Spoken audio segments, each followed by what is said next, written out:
My name is Quentin Comas. I'm a first-year event coordinator with the Oregon State University Cascades campus. Anna, do you want to introduce yourself? Yes, I'm Anna Jekyll. I'm also a first-year events coordinator with the OSU-Cascades campus. And then you guys want to go ahead and introduce yourselves. Go ahead, Hannah. I'm Hannah Kuehl. I'm the health advisor here at OSU-Cascades, which means I help students find a doctor, find health service providers in the area, get connected with health insurance, help students figure out how to use their health insurance to access services, and then help students with things like SNAP, food insecurity, housing insecurity, to make sure that you can be successful while you're at school. And I'm Natalie Bowker. I'm a licensed marriage and family therapist, and I am new to the OSU campus. I'm here full-time, and I can see anyone enrolled in services at this point. All right, thank you guys so much for being here. This is the first of several web series for first-year students transitioning into their upperclassmen years of college. Today we're highlighting student wellness and some of those things us first-year students should know moving in to our second year, especially amid the circumstances that we are in with remote learning and some of the adjustments socially within our environment. So Anna's gonna have her first question and we'll alternate back and forth and you guys can answer them appropriately. What are some ways that you deal with stress and anxiety? I like to laugh, which is evident. During this COVID situation, I've been enjoying online yoga classes, which is kind of nice to build my practice at any time. So I've been trying to do that just even 5-10 minutes, not like a whole long class, but just centering myself and drinking tea as a kind of a regular ritual or practice. And then at the end of my day, I try to get out for a walk to decompress and kind of get away from screens for the rest of the evening if possible. A few things. I think I've taken up some new hobbies that I never thought I would. Gardening. I started gardening. OSU Corvallis offered a master's gardening class. And so I was watching that and getting some good tips on that. I have a pig. Her name's Ruby, and spending time with her helps so much. So I think that's huge for me. If I can be outside, I have a small backyard. I've created a little deck with a yoga mat, and I've been taking part in the Cascades Adventures fitness classes on Mondays and Wednesdays, and that's helped a lot. And then I've set up a little putting course around my house, and I put golf balls into my Uggs and shoes. I love that. Yeah, so I think being creative and finding ways to stay active, have fun, that's been really helpful. Thank you. Cool. So you guys kind of answered this question a little bit, but what are some of your favorite quarantine activities? Maybe some that you don't normally do with all this free time at your house. Yeah, we just moved here and we're renting, and we have a tennis court right next door. And so we've been out there just hitting some tennis balls and not really worrying about a game per se, but just kind of using it as a stress reliever. And I have 2 little girls and they're just having fun hitting the balls and chasing the balls. So that's been really enjoyable.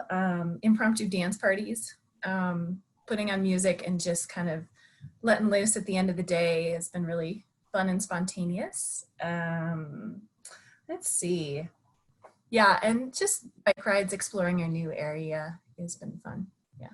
I think for me, this has been a big thing to connect with people, family, friends who I haven't in a while. Throughout my life, different periods and different stages of living different places and meeting people, I think I've been able to reconnect with them, and that's been really cool.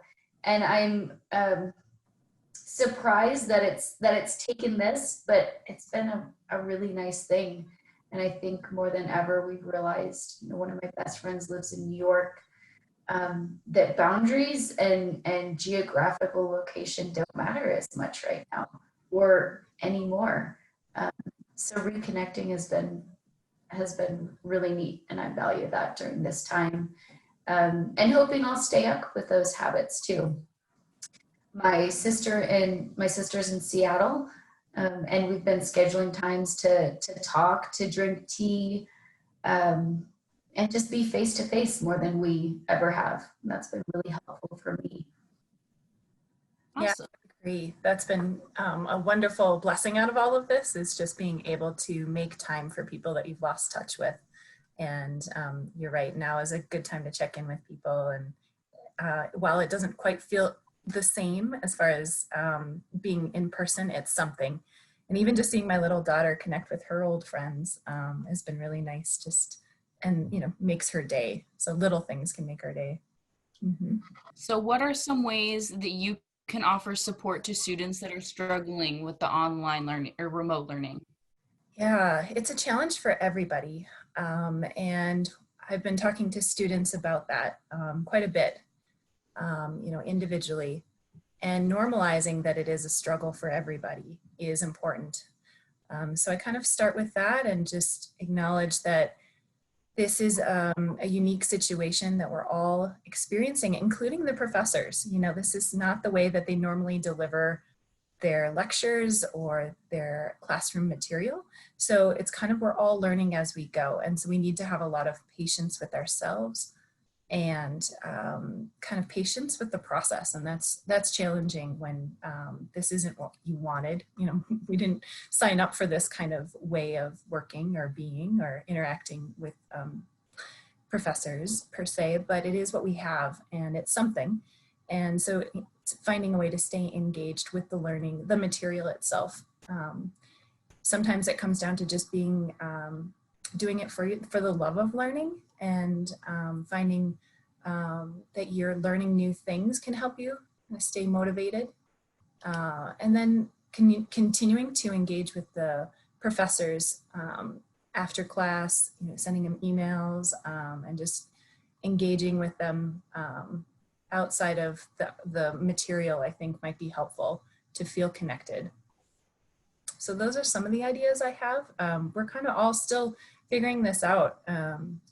But I think working to stay motivated is going to be the hardest thing perhaps that people are experiencing, is like, how do I stay motivated with this material or with this way of learning when it doesn't seem as engaging as it used to be. So Hannah, you probably have some ideas as well around that. Yeah, Natalie and I were talking about that we've come up with during this time. We are on the student wellness team, and programming has changed. It's gone all virtual for time being. So I think we've come up with a few ways that might be helpful for students during this time. One of the things that we're continuing is the Collegiate Alcohol and Drug Recovery Group, and that will be going virtual. And so as of next week, that will be starting in a virtual manner, and that's completely open to all OSU-Cascades students and COCC students, so that you can find relationships with our community college partner too. We're also doing things like we're doing a spring wellness challenge.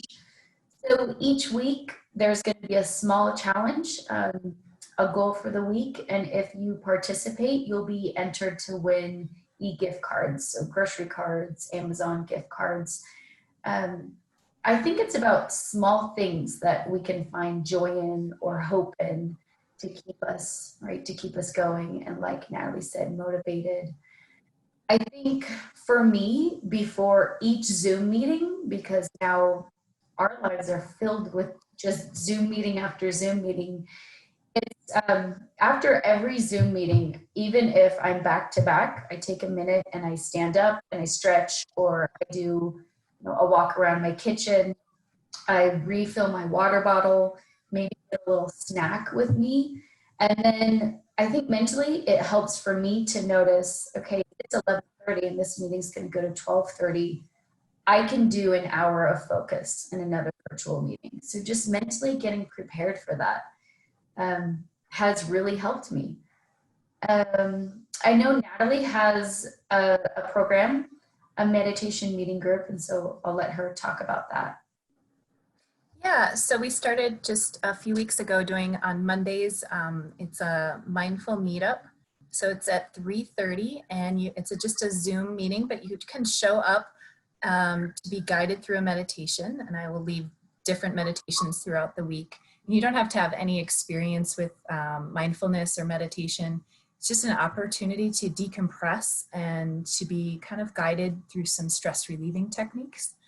So that will be ongoing. We'll offer it for now. It will be remotely, but it's a nice way to build community. And then also counseling is an option for any student. It doesn't mean that you have to be kind of given a diagnosis prior or really struggling to access services. It's free for anyone who is a student, and you just need to send us an email. Send me an email either directly or to the student wellness email, and you can get, I will get in touch with you, and then we can set up times to meet that work for you and your schedule. And it's just a way to get extra support at this time. We're also both open, in programming and talking about programming, student wellness, we'd love to offer programs or events or activities that are really helping students. And so if a student has an idea, we encourage you to reach out. studentwellness@osu-cascades.edu. I know during this time, I think a lot of us don't know what we need. We just know we're not feeling great. But if there is a suggestion or something that could help someone, we would love to hear it, because we want to make that happen if we can. Awesome, thank you. Yeah, thank you. The next question, again, you guys are doing such a great job. You already kind of answered, what is the best way for students to get a hold of you guys during this time? Yeah, since we are not in our offices, for myself, emailing is the best way. I don't have access to my landline, so contacting me via email at either natalie.bowker@osu-cascades.edu or the student wellness at osu-cascades.edu will come to me, and then I can schedule appointments from there. So that's the best way. Yeah, I think for myself, for direct services, my email address as well, and that's helpadvisor, HEALTHADVISOR @osu-cascades.edu. You can also find both of us on the Student Wellness website. So that's on the OSU Cascades website. Student Wellness has a section. And you can find out events that we're putting on there, as well as how to contact us both for direct services. We also have an Instagram, and that is OSU Cascades Student Wellness. So if you're on Instagram, look us up. That's you can find a lot of the programming events that we're doing there, and the Spring Wellness Challenge is being marketed on there for this week. Awesome, thank you. What is some advice that you can offer students heading into their sophomore year? Hannah, why don't you start? Okay. Yeah, I think that's already a hard question. And then with COVID on top of that, that's doubly hard. I think this is probably one of the strangest freshman or first years universities have had in a long time.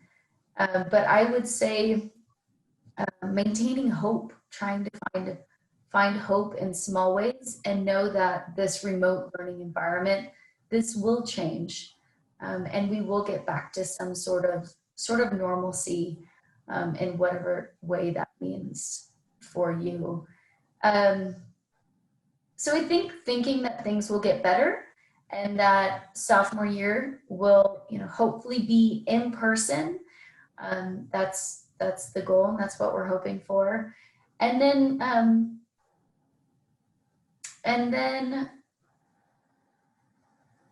I guess that's it. Yeah, I like that. I think holding the hope for things to look and feel the way that you want them to in the fall and moving into your sophomore year. This is gonna be a process, and it's not gonna be over and then life will resume normalcy. It's gonna be a very gradual thing for all of us. And so not setting up an expectation that's gonna set you up to fail. So this idea that college will be back to the way it used to be is kind of maybe an idea to look at. A lot of us are doing internal work and thinking about, like, well, what do we want? What will be our priority? What are things that we will value the most when maybe classes resume or my life goes back to normal?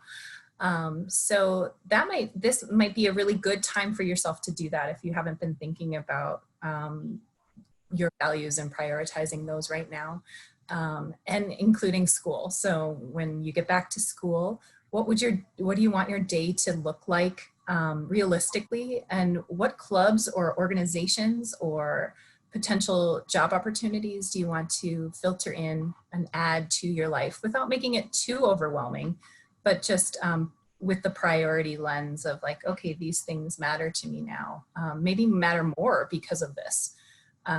So I think the nice piece of this COVID situation is it's caused us all to reorganize and restructure our lives. And so if we can use that to our benefit, it can turn into a hopeful thing where we can say, okay, I know that spending more time with my family, maybe even taking that online class so I can be at home with my family, is more important now than, working that extra 8 hours or whatnot. So use that time. And then I always like to encourage freshman students to take a class that maybe not within their major, or even a class that they would have found interesting prior to coming to college. But those are the classes that you will grow and will be most intriguing to you. So maybe it's a class that is a philosophy class and you're studying biology. It might not fit in, or it might not be something that you know what you're going to get out of. But if it intrigues you and it interests you, this is the time to develop you as a person and think of yourself in a holistic way and not just your major. So if you can look at the courses in the fall and think about maybe adding something different and new, that will really spice things up for your sophomore year. So the next question, I'm sure you guys, like myself, have been cooking a lot more, pulling out those awesome recipes. Well, maybe there's one, Natalie, that you really like, but what's your favorite quarantine recipe? What's your favorite food that you like to cook? Hannah and I laugh because I don't cook. I don't seek joy or get any joy from cooking. It's like a necessity to me. But I have been experimenting with chai recipes and just kind of blending different teas and almond milk or different, I don't know, different recipes around that. I wish I could, this would be a great time to start a kombucha, my own kombucha. So maybe I'll put that on my list of things to do. But as far as food goes, yeah, when I'm feeding 2 little kids, it's like, it's really basic. And I would love to try some new recipes, but I feel like it will go to waste, unfortunately. But if you have some, Quentin, I'll take them. I'll take some. Mine are pretty basic. If you deliver. I don't know about that. I have to charge for that service, but I'd be willing to pay. Do you have a favorite restaurant that you've eaten out or had delivered to your house? No, it sounds so boring, but since we're new to Bend, we don't have them. So we'll take recommendations. We're Chipotle, we're excited. We lived in a more remote rural town that we'd have to drive 45 minutes to a Chipotle and to a Target. So I'm really excited to have those nearby, and Chipotle has become a regular rotation for us. So Cool, good choice. There's a lot of good food here. Yeah, I'm excited to go back to restaurants. Like Natalie, I am not a phenomenal cook. I'm vegetarian, so I do a lot of stir fries, but it's probably general consensus, anyone I cook for, it'll be healthy, but not terrific. So I love curries. I'm exploring new curries. My favorite right now is a kombucha squash curry. Ooh, a good thing. Yeah, my grandpa actually grows kombucha squashes. They're usually this big, and he has squashes that are this big. Yeah, so it's been fun. It's been fun trying to crack those open and make that. I think ordering out, I love Thai food. Again, the curries and orchid Thai has been my go-to place right now. They're doing takeout. I don't know if they're doing delivery. Making note of that. Yeah, it's so good. Wild Rose is also another good one. They have a cow soy curry that's really good. But yeah, I wanted to cook my family. In my last birthday, I wanted to cook a big birthday dinner, and I was really confused why people were saying, no, you shouldn't cook. It's your birthday. It's your birthday. Let us do it. We'll order takeout. And it took me like a week to figure out what was going on, and I realized I'm so bad. They actually don't want to eat my cooking and are not even willing to on my birthday. So it was a sad moment. But I'm learning. Hannah and I were talking about we could go on the show like Nailed It, because we're both really not very good, and we could probably win because we're not good. Yeah, I get like nervous. My pits start to sweat when someone says, "Hot luck," and I'm like, I don't know what to bring. Chips and salsa. Like it literally stresses me out. So. Me too. A major stressor. Absolutely. Yeah. Or if someone's sick or just had a baby and they're like, oh, just bring food. I'm like, no, I bring you love and attention. And I will not, I don't know what to do. And yeah. We'll never have a potluck event. Wow. Yeah. I'm from the Midwest. Like that's what we do. We bring over like hot dish and like big major casseroles and stuff. And so, yeah, I think that's part of it. Maybe. Like food is love, and I cannot contribute that way, and it's embarrassing. Right. Yeah, for an adult.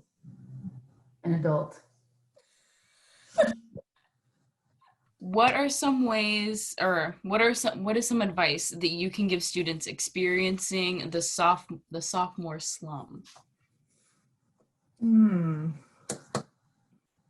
Yeah. Hannah, why don't you start? I like what you came up with this one. Yeah, beforehand, Natalie and I were talking a little bit about what that looks like, right? And why that happens. And the best thing I could relate it to was starting a new job. So for me, when I start a new job, that first probably, 6 to 9 months, it's so exciting, it's challenging. It might be really hard, a little bit stressful, but you need to work, you need to figure out how to do it. And then you slowly start to fall into a routine that becomes less challenging. You get the hang of it. Those nerves go away. And I think that's what the sophomore slump is. You figured out what this is all about. And exciting and novelty has worn off from it. So what do? And then you realize you probably have maybe 3 more years, maybe 5, who knows how many more years you have of it. So I think at that time, what I have to do in a new job is find ways to make it more challenging. So not to settle for what I've been doing, but to start to do things to make it harder. So do better at this one task, or introduce something new into it periodically so that you're not settling and you can still maintain that aspect of newness or of challenging or of a little bit of stress just to keep you on the edge.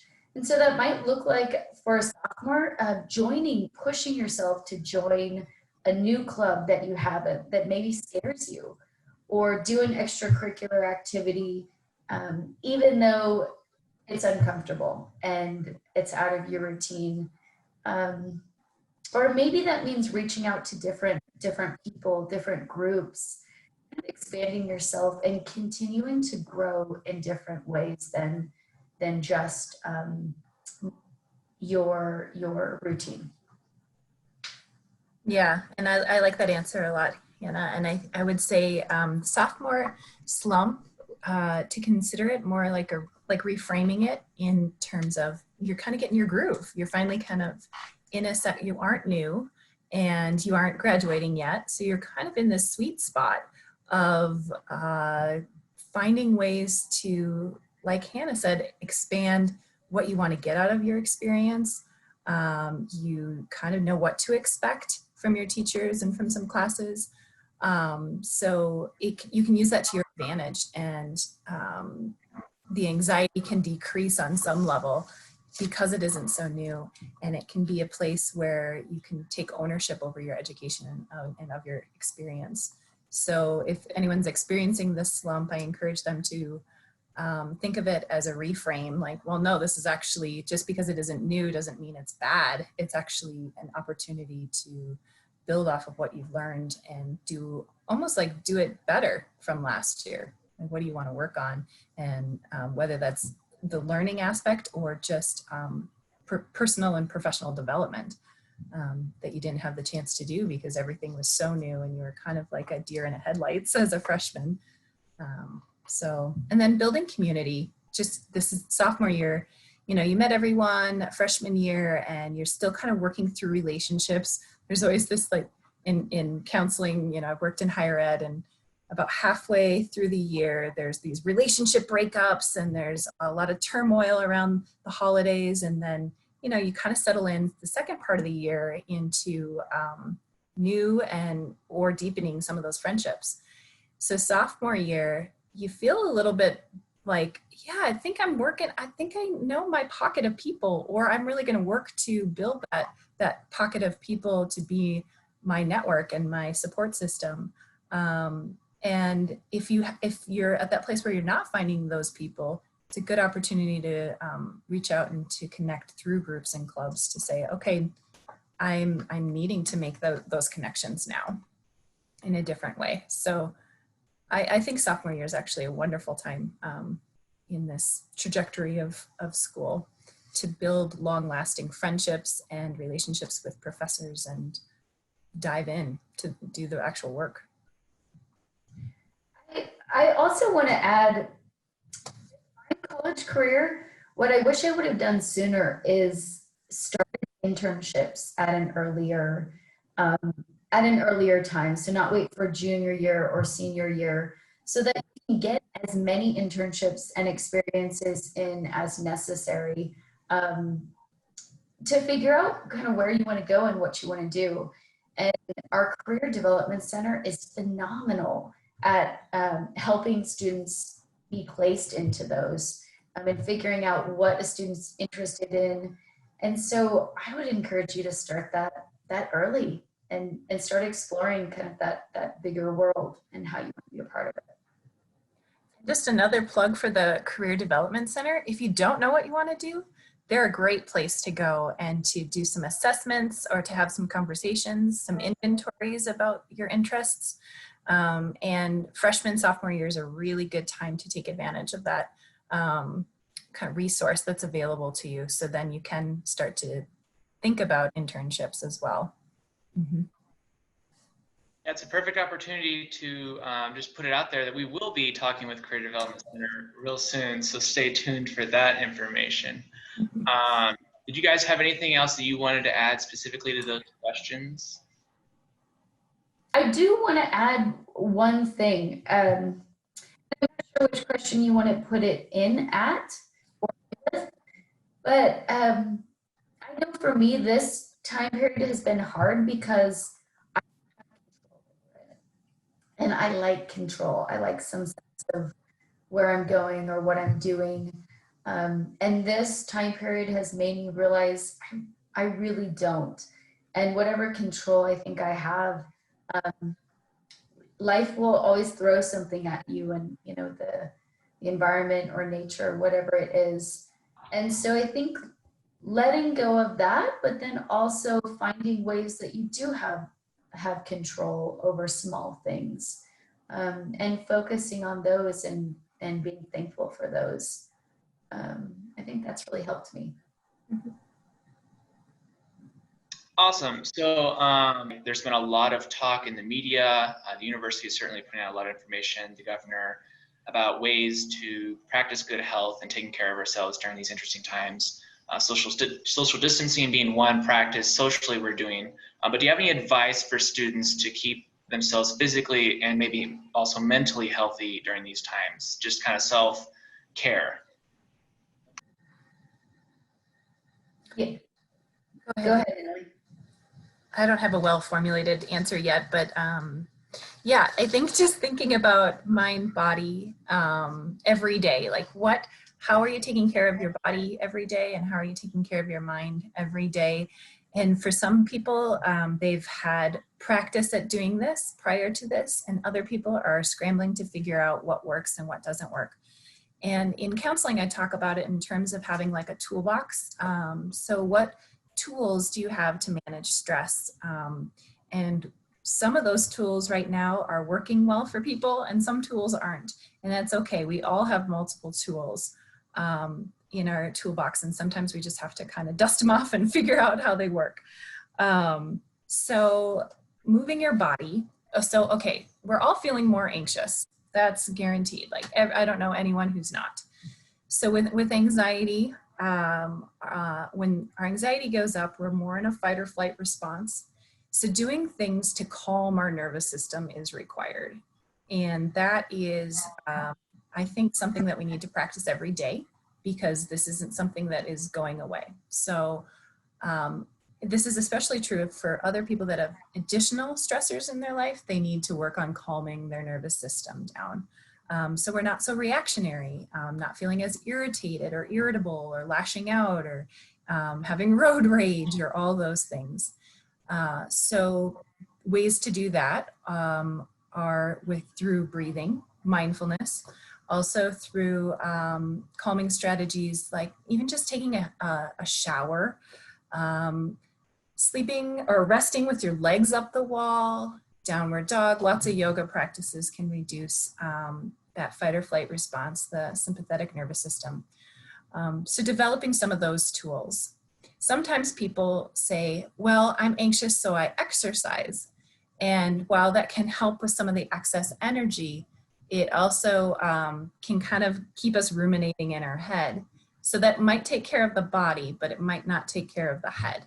So having a balance of both, maybe that's exercising, like going for a good run, but then doing something calming after, like some of those meditations or relaxations. And there's so much stuff online that can be of use. And we are creating a resource list that will include some of those, but you know, even just going on YouTube and looking up a meditation, or even through Facebook Live, they have things. There's so many resources out there. It's just finding one that you like, that resonates with you. So those are some of the things that I think about for self-care. Yeah, I think that was nicely put, Natalie. I think maintaining some sort of routine and consistency is really helpful during this time. And I think as students, we're lucky to be part of be part of OSU-Cascades, because you still do have classes that you have to attend, or You just got begged. classes to attend and a routine to keep, right? So waking up every day, taking a shower, or maintaining those routines that you had before. just to create consistency and start every day having a purpose or having a goal or objective. Okay, today I have 2 classes. I'm also going to learn a new skill or learn how to meditate or join one of the fitness classes that are going on. But to start your day off with that goal, and then to have activities or practices to fill it. Awesome. Thank you so much for that. And then one last question that I had, kind of thinking about the situations that our healthcare system is in. I know a lot of those elective services are delayed indefinitely because of the focus on COVID treatment. What kind of resources might be available outside of the university system for students heading into the next few months when it comes to dental or some of those other urgent care? You know, what services are currently available, or what might be new assistance for these type of healthcare? Yeah, that's a great question. And it is hard because you're right. Most non-essential health services have been discontinued until further notice. So that, unfortunately, that's something that we have to live with. I chipped my tooth on a Zoom call the other day. I came to the dentist to fix it. So some of those things we do. It's a Zoom injury. It's a Zoom. It was a Zoom. We have to live with, right? And that might be disappointing or irritating, but that's the fact. Other things, though, I would encourage students, if they are trying to seek some sort of health service, to contact me. Again, email me, and let's try and find a provider or a way to get that taken care of. It's not consistent across the board what providers are continuing services, and so it might take a little bit of digging to find someone or some way to get that taken care of, but we might be able to do it. And I'd love to help students figure out how to get health services at this time if we can. Yeah, and I would just add that a lot of, and I don't know specifically, and Hannah can help with that, but if it's something that could be done virtually, some doctors will schedule appointments and do virtual meetings, appointments. So there are still options if it's something that a doctor can treat virtually. Telehealth has been around for a very long time, way before COVID-19. So they have established ways to write prescriptions and meet with people. So don't want that to be a barrier for you to get help or access services if you're thinking like, oh, this isn't related to COVID, I can't go in. And again, Hannah can help you with that, or calling your insurance company and see if that's something that they offer. Yeah, thanks, Natalie. And calling your provider too. Oftentimes they will be doing telehealth and medication management. If you need prescriptions, most of those can be done online. Telehealth has come so far that there is a lot that can be done at this time for services that you might need. So that is a great option. Thank you guys for answering those questions. I thought I just kind of thought of like health and everything going on. I thought those were some questions students might have. Yeah, Anna, those are good ones. anything else? I don't. I think this was great. Cool. Do you guys have anything else you want to add after those questions too?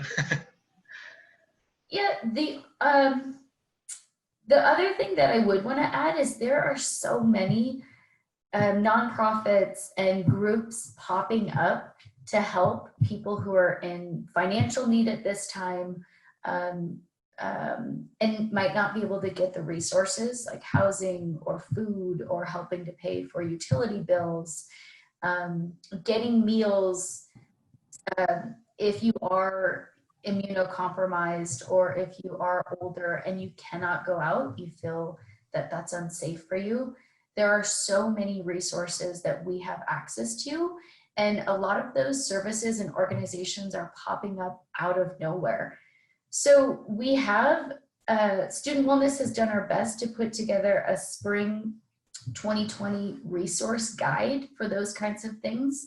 And that's being monitored and updated daily. But if there is something that a student's really struggling with, I would urge them to contact us, because we do have networks and connections with so many different providers in the area. And so we can try and help get students connected to those. This is a hard time for so many people. And but there are also a lot of groups who are wanting to help at this time and able to do so.